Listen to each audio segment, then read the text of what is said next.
and welcome to a great day here on the Jet Set. We've got lots planned today. Coming up, I'm sitting down with former Royal Air Force pilot Daniel Robinson to talk about his exciting new project. And Jeanenne Tornatore is back with her summer travel picks. But first, we're talking travel news on Here's This. All this and more is about to take off right here on the Jet Set. Welcome aboard. Bobby Laurie and Nikki Noya have your ticket to travel, food, fitness, and everything you need for an on-the-go lifestyle. Grab your boarding pass. It's time to jet set. It's time to check in for travel news on Here's This. One major U.S. airline is updating its pre-departure policy just in time for the summer travel season. United Airlines has changed its check-in time requirements for all domestic flights. Under the new rule, all passengers must now check in at least 45 minutes before departure. Do you hear that, Nikki? 45 minutes. Whether or not you're checking your luggage. You have to be checked in 45 minutes. I always do. I don't know why you're looking at me like I don't. I'm on my way, and like the flight departs at 4:45 and you're in the car at 4 o'clock. Nope, you're not going. When have I ever been late for a flight or not checked in? Actually, the last time we traveled, you came real close, that we were all getting to the point of who's gonna be the one to call her. Oh yeah, well that was at 4 o'clock in the morning. Oh, now she remembers. That was very early. Okay. Previously, travelers flying within the U.S. who weren't checking luggage had until just 30 minutes before takeoff to check in. That extra 15 minutes is now gone. Now, United says that the move is meant to create consistency across the board. A spokesperson for the airline said, quote, "The change brings greater consistency for our customers by aligning with our current checked baggage deadline and the check-in policies followed by most other airlines." You know, when I get the notifications from the airlines, Nikki, it's time to check in. I just love that phrase. So usually I'm like, oh. But that's a day in advance. Then you figure, okay, I'm checked in, I don't have to be there. Okay, I was late a little bit because our flight was at 5 o'clock in the morning. Yeah, it was. And I was early for the Noyanator, but I did make it on time. You did make it on time. You shocked all of us. And to be fair, you showed up before TSA had even opened. I did. That was the first time that has ever happened in all of my days of traveling. I was like, all of my days. What is this zoo that's happening here? That was crazy. It was also the first day of the new Real ID rules, too. Oh, that's right. Yes. And luckily she had that. I do. Mm-hmm. I'm very proud of you. Thanks. Mm-hmm. Okay, it's now illegal for hotels to bait and switch travelers with hidden and junk fees. As of May 12th, the new rule from the Federal Trade Commission makes it illegal for hotels and ticketing companies to surprise consumers with hidden or so-called junk fees at checkout. That means if a hotel room is advertised for $350, it must actually cost you $350. No more sneaky resort fees popping up at the last minute. Okay, this just happened to me in Vegas. I got all kinds of fees that were not supposed to be there, and I had to do my I had to call downstairs and say like, I'm questioning what this fee is. Ooh. I know. Now, the FTC's new rule requires that all mandatory charges like resort fees and cleaning fees and for vacation rentals be included in the total price from the start. And this is not just for hotels. This was my question, actually. The rule also applies to live event ticketing platforms like Ticketmaster and Eventbrite. So Ticketmaster can, at the very end, you pay a convenience fee to print your own ticket at home. Exactly. It's all got to be included. Convenience fee. Okay, but when this is still going to continue to happen, how do you report this, or like what are they going to do? Well, no, they're still allowed to charge you the fee, but the fee has to be included in the total cost. You can't like see it's going to be $50 and then by the end it's $102 because they've added in everything. You got to see that. It's not a final surprise. Price. Like I was just surprised like, in Vegas. Vegas is an interesting one because now they're going to have to advertise the resort fee included. But I wonder now if you're still able to go downstairs and actually like to the front desk and talk about some of the things that you're not going to use. Like at the Venetian and Palazzo where I usually stay, if I know I'm not going to use the pool or this fitness center while I'm there, I've never used the fitness center while I'm there. But if you go down there and you say that, they remove that from the resort fee. And the one thing I use that's always included is the Wi-Fi. So you have to try to find out what that actual cost is. Oh, but interesting. You learned something new. We'll be right back with more of the Jet Set in just a moment. I learn something new every day here on the Jet Set. Every day? It's one of America's best kept secrets and the oldest continuously inhabited city in the United States. This week on Destination Spotlight, we're headed to St. Augustine, Florida, a charming coastal town where centuries old history meets sunny beachside vibes. St. Augustine, Florida, the nation's oldest continuously inhabited European settlement, offers a captivating blend of history, culture, and culinary delights. Standing as the oldest masonry fortification in the continental United States, the Castillo de San Marcos National Monument offers a window into over 450 years of cultural intersections. Built by the Spanish to defend Florida and the Atlantic trade route, the fort's Cuenca walls absorbed enemy projectiles, providing a strategic advantage. After exploring the fort, head over to St. Augustine Distillery for crafting spirits with local flavor. Housed in a restored 1905 ice plant, the St. Augustine Distillery is a testament to the city's commitment to preserving its heritage while embracing innovation. Bourbon was one thing that was really popular during Prohibition because it was used medicinally. All distilleries were forced to shut down, but there were 6 that were allowed to stay open, but they weren't allowed to create anything new. They could not distill any new spirits. They could only use what they already had in their barrels. We like to go back and talk about how you could really get a prescription for bourbon for anything. There were a lot of people who would go into the distiller who got their pharmaceutical license, and they would be like, I have a hangnail that really, really hurts. Oh, okay, 2 ounces of bourbon every 6 hours for the next 3 days. Founded by 20 local families, the distillery produces award-winning bourbon, rum, gin, and vodka using Florida's legendary agriculture. And for dinner, head to Michael's, a culinary gem in Villano Beach. This contemporary steak and seafood restaurant's ingredient-driven menu blends modern techniques with the finest local and regional ingredients. So whether you're savoring a gourmet meal at Michael's, delving into centuries of history at the Castillo de San Marcos, or sampling locally crafted spirits at the St. Augustine Distillery, the city offers a rich tapestry of experiences that celebrate its unique heritage and vibrant culture. We've got to take a quick break, but we've got lots more of the Jet Set coming up in just 60 seconds. Do you remember when we drank from the Fountain of Youth there? Yeah. If I remember correctly, someone didn't drink from it. I already am the Fountain of Youth. Uh-huh.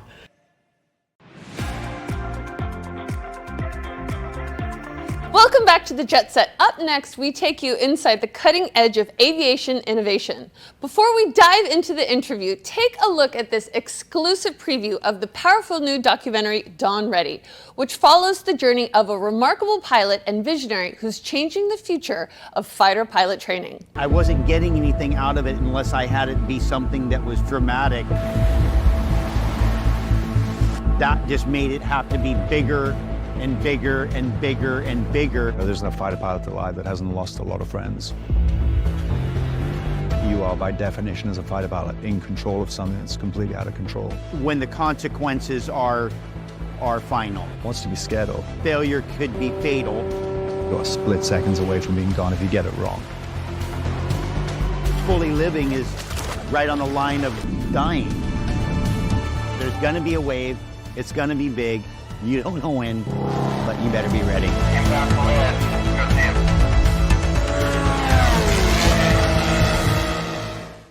Gilt has the designers that get your heart racing. At insider prices, new, every day. Hurry and grab them. They'll be gone in a flash. Designer sales at up to 70% off. Shopgilt.com today. I recently had the extraordinary opportunity to meet the team at Red 6, an exceptionally talented group of innovators who are redefining what's possible in the world of fighter pilot training through augmented reality. Red 6 is not just leading innovation, they're reshaping how the best of the best are trained. At the helm of this movement is Daniel Robinson, founder and CEO of Red 6. A Royal Air Force pilot, Daniel holds the distinction of being the first non-American to fly the F-22. He's also a devoted papa to Lieutenant Petey, and now the subject of the documentary Dawn Ready. Daniel, welcome to the show, and thank you for your service. Thank you, Nikki. It's great to be here. Good to see you again. What inspired you to make Dawn Ready? When Red 6 started, most of our test flying was out of Santa Monica Airport. So I'd be airborne out of the airport, turn right, and I'd fly up the coast of Malibu. And I suppose every day I'd be flying over the top of Laird, who inevitably would be in the ocean on his surfboard looking up. What I didn't realize is I was also buzzing over the house of, I think, Laird's manager, who became a close friend. And I think it went from sort of wanting to be a noise complaint to who is that guy, and they kind of tracked me down and reached out, and when they realized what we're doing at Red 6 and how we're transforming training and everything in the Air Force, they sort of reached out to me and said, "Hey, I think you and Laird will be good play buddies," and that inevitably led to Red 6 and what we're doing here, and so the idea of Dawn Ready, came about. What qualities do you guys see in each other, and then where do you guys differ? Yeah, he's a big fan of cold plunges. I hate being cold. I think there was a mutual appreciation of how we've both chosen our individual paths through life. There's one moment I can share with you with Laird. I took Laird flying, and we were out over the coast over Malibu, and he was quiet, and the sun was setting, and it was just a beautiful, picturesque sunset moment over Malibu, and we're ripping along over the ocean. And from the back seat, out of nowhere, the microphone comes on, active, and he just says to me, "Hey, congratulations on a life well lived." And I thought that was a beautiful thing to say. And I think he just recognized that I was living truthfully in that pursuit of my passion of aviation, and that resonated with him. And I think that's common ground from which we built a friendship. So it was a moment I often reflect on, and it's kind of words you kind of, but sometimes it's nice to hear those words every now and again, and it kind of recenters you and you realize that you are living truthfully. And I'm very lucky to do what I do, and I do follow it as passionately as I can. So that was a nice reminder by Laird. I think we have that in common for sure. Would you say what you do is the result of nature or nurture? And is this something learned or is it instinctive? Well, I think in my case, it is a combination of both. I think I just have a ferocious drive that is in my DNA, and that certainly comes from my dad for sure. And then I think I was really driven to get away from where I came from and pursue something that I was really passionate about. I think I was really lucky to know from an early age that I wanted to fly. And that was a real lifesaver for me, because it kind of anchored every single bit of effort I had around chasing this one goal. And where I grew up and the school I went to, there were many distractions, and it would have quite easily been easy to be lost. But having this one focus of I wanted to fly, and then realizing I wanted to be a fighter pilot, and how difficult that was to go achieve, it just kept me focused from a really young age. So I think it was a combination of a natural predisposition to being driven, and then a relentless sort of pursuit of something that I was really passionate about. And how has the experience of making this documentary influenced your approach to Red 6? I don't think it particularly influenced the approach to Red 6. I think Red 6 was happening anyway. It was a lovely way to be able to give some sort of visibility into what it is we're doing at Red 6. Yeah. But I go back to that comment. It reaffirmed that, a couple of the rules that I gave myself in life with regards to Red 6, where I'd only work on problems that I'm really passionate about, that I think are important to humanity, and I'd only work with people who I really love, that whose values are closely aligned to my own. And we've kind of rigidly tried to adhere to that at Red 6. And so I think it was just a really beautiful reminder that I am really blessed to live as truthfully as I live with this company and this team. And most importantly, it reminded me of just the amazing people I'm surrounded with every day.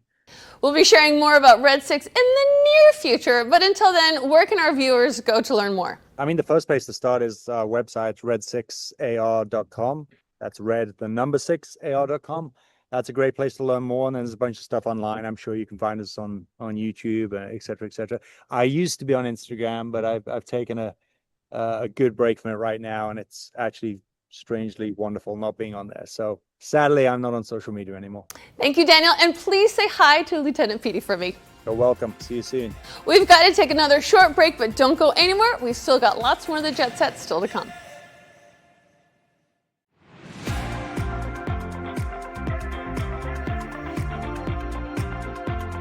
It's time for a second dose of travel news on Here's More. United Airlines has officially launched its first ever nonstop service from New York, Newark to Palermo, Sicily, opening up doors for travelers headed to one of Italy's most culturally rich regions. Passengers and airline staff gathered for festivities that included snacks, drinks, and a ceremonial ribbon cutting. United executives, airport officials, and crew members posed for a classic oversized scissors photo op, symbolically launching a new connection between the U.S. and southern Italy. United's Vice President of International Network, Matt Stevens, said, quote, "We see Palermo as an opportunity to fill a white space in nonstop service to Southern Europe while also connecting our customers to one of Italy's most culturally rich regions." Now, have you ever taken an inaugural flight at all?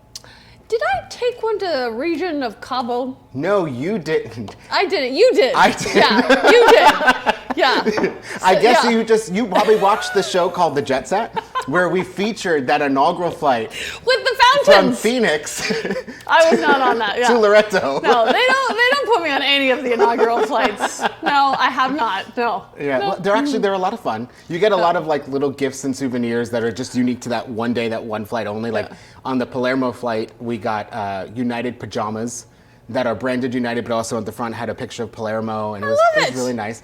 But on the American Airlines one, we didn't get that, so that's a little. They're like, here you go. But now that we actually have this connection to Palermo, would you go to? Have you been to Sicily? Would you go? I have never been to Sicily, and I'm not gonna lie. I was in Vegas doing my thing and competing. I was very jealous that you were in Sicily. It's one of the places I have always wanted to go to. So the answer is yes. United, I'm ready. Can I go on one of these flights, please? Yes. I think I already accepted the invitation for myself. Anyway, so what destination would you want to see added next with a nonstop? Like, where can you not get to right now? Cabo, from here. Yeah. That having to stop in Houston or San Antonio or Dallas or Phoenix. Can we please talk about a direct from here to Cabo, my other favorite place? Can that work? If you can fly to Sicily, you can please fly me to Cabo. What about you? Just the Nikki Express. Yeah. She What would just you do? needs a flight just for her, just one seat. Where would you have yours go? I don't know, actually. You know, you're very particular, so it would have to be something very nice. I haven't really thought about it. well, I just ask you the hard You questions. can come with me to Cabo. I'll just sit here and ponder for a minute. As we head into the busy summer travel season, it's time to start making vacation plans. Travel expert Jeanenne Tornatore joins us with some destinations, hotels, and seasonal packages that offer great value and amenities. Hi, Jeanenne. Hi, great to be here. Yeah, let's jump right in. All right, first I want to take you to Miami. You know, I was just in Miami, and every time I'm there, I experience new restaurants, great performing arts. There's always something happening around the city, and it always reminds me of why I love coming back here. It's such a great one for summer. And I will put you right in the heart of everything in Biscayne Bay. I love the Marriott Miami Biscayne Bay. They have a great package for summer travelers. It's called By the Bay, their getaway package. Book 3 or more nights and you get up to 25% off of your rate. You get 50% off of self-parking and that great 2 p.m. late checkout. So you can enjoy the poolside and all of those great luxury amenities just a little bit longer there. Now, my next destination I want to take you to is beautiful Hawaii. I was just in Hawaii with my family over spring break, and gosh, I would love to go back this summer. One of my favorite islands for families is Maui. You cannot go wrong here. There are so many great adventures for families around this island, but I also love choosing a resort where I know my family's going to love to stay and play on the resort all day long. And that resort for me here is the Sheraton Maui Resort and Spa. They have so many great family activities, including a 142-yard lagoon-style pool. You can go snorkeling at Kanapali Beach, learn about the Hawaiian culture right on site, and you can sample over 30 flavors of shaved ice. They've got s'mores in the evening. It's just all around one of those great family resorts.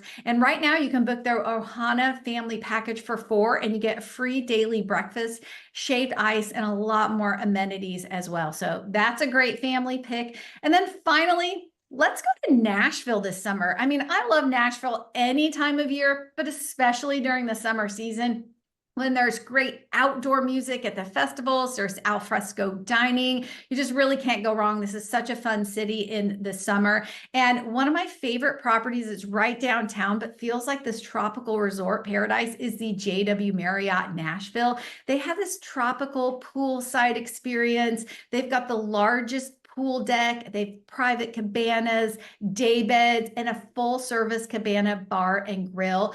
When you stay there, you also get 2 complimentary poolside craft cocktails. So this is just one of those great places where you can enjoy everything that Nashville is all about, but come back to your resort and feel like you have this little tropical paradise.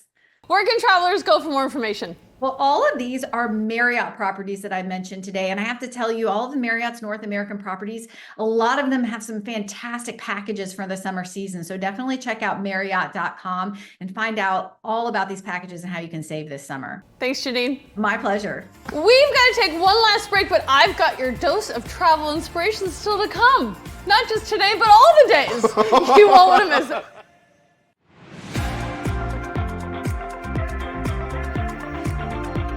Okay, everybody, it's time again for your daily dose of travel inspiration on the go, where today, Bobby Robert, we're sending you to enjoy awe-inspiring sights and electric Icelandic nights on an 11-night sailing from Reykjavik to Portsmouth with Virgin Voyages. Is this a new one? It is a new one. Oh, I love it. Virgin Voyages is the adults-only escape designed for those craving a luxurious, award-winning, and restorative vacation at sea, which I'm trying to do on the daily.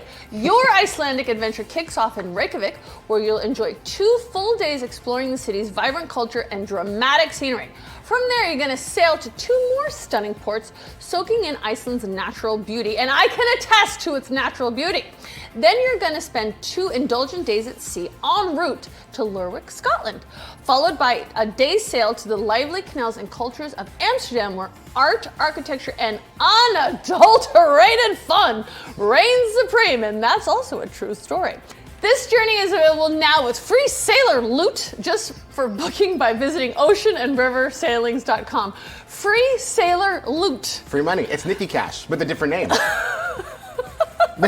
Thanks for watching, everyone. Bye. I'm gonna go look for my free sailor loot.